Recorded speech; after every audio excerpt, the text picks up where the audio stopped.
नमस्कार दोस्तों, आप सभी का स्वागत है हमारे YouTube चैनल में। तो मैं आज आपको सुनाने वाला हूँ श्री रामचरितमानस के सुंदर कांड से समुद्र पर श्री राम जी का क्रोध और समुद्र की विनती और श्री राम गुणगान की महिमा। तो चलिए आइए सुनते हैं। शिव जी कहते हैं, हे भवानी, वह ज्ञानी मुनि था, अगस्त्य ऋषि के शाप से राक्षस हो गया था। बार बार श्री राम के चरणों की वंदना करके वह मुनि अपने आश्रम को चला गया।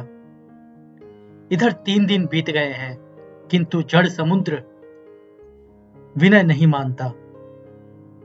तब श्री राम जी क्रोध सहित बोले, बिना भय के प्रीति नहीं होती। हे लक्ष्मण, धनुष बाण लाओ, मैं अग्नि बाण से समुद्र को सोख डालूं।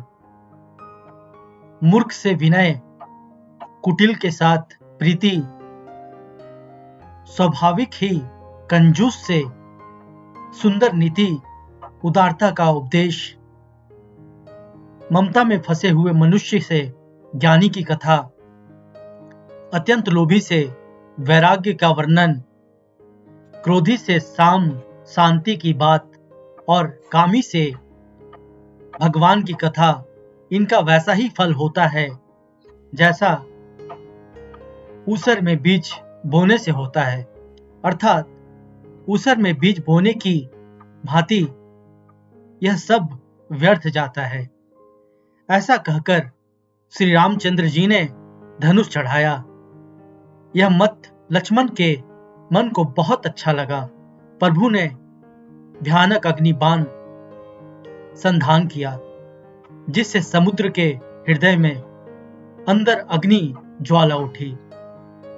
मगर, सांप तथा मछलियों के समूह व्याकुल हो गए।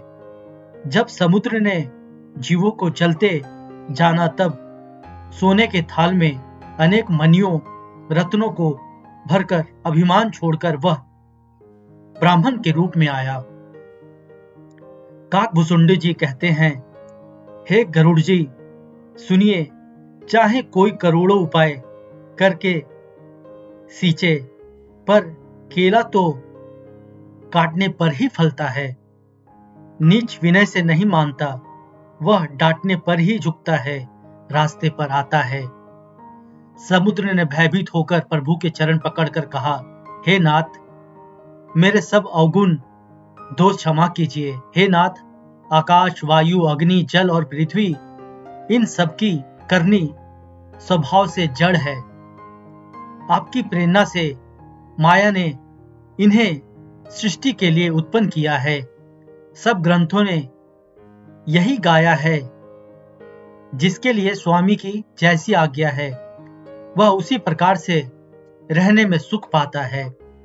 प्रभु ने अच्छा किया जो मुझे शिक्षा दंड दी, किंतु मर्यादा जीवों का स्वभाव भी आपकी ही बनाई हुई है। ढोल, गवार, शूद्र, पशु और स्त्री, ये सब शिक्षा के अभिचारी हैं। प्रभु के प्रताप से मैं सुख जाऊंगा और सेना पार उतर जाएगी। इसमें मेरी बड़ाई नहीं है, मेरी मर्यादा नहीं रहेगी। तथापि प्रभु की आज्ञा अपेल है, अर्थात आपकी आज्ञा का उल्लंघन नहीं हो सकता। ऐसा वेद गाते हैं। अब आपको जो अच्छा लगे, मैं तुरंत वही करूंगा। समुद्र के अत्यंत विनती वचन सुनकर कृपालु श्री राम जी ने मुस्कुराकर कहा, हे तात, जिस प्रकार वानरों की सेना पार उतर जाए, वह उपाय बताओ। समुद्र ने कहा, हे नाथ, नील और नल 2 वानर भाई हैं।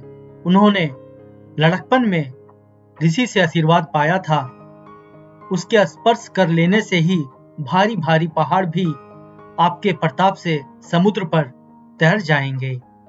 मैं भी प्रभु की प्रभुता को हृदय में धारण कर अपने बल के अनुसार जहां तक मुझसे बन पड़ेगा सहायता करूंगा। हे नाथ, इस प्रकार समुद्र को बधाइए, जिससे तीनों लोकों में आपका सुंदर यश गाया जाए।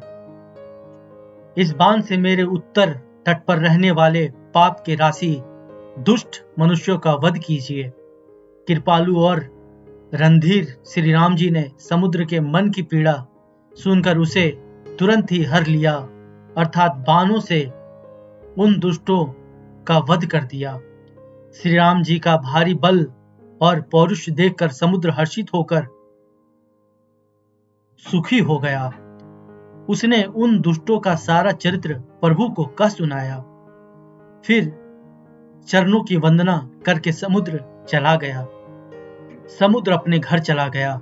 श्री रघुनाथ जी को यह मत उसकी सलाह अच्छा लगा।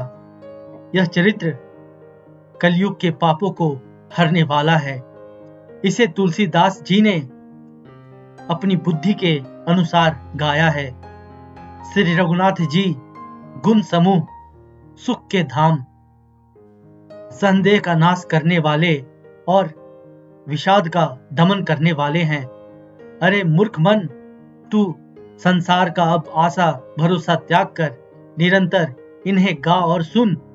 श्री रघुनाथ जी का गुणगान संपूर्ण सुंदर मंगलों का देने वाला है।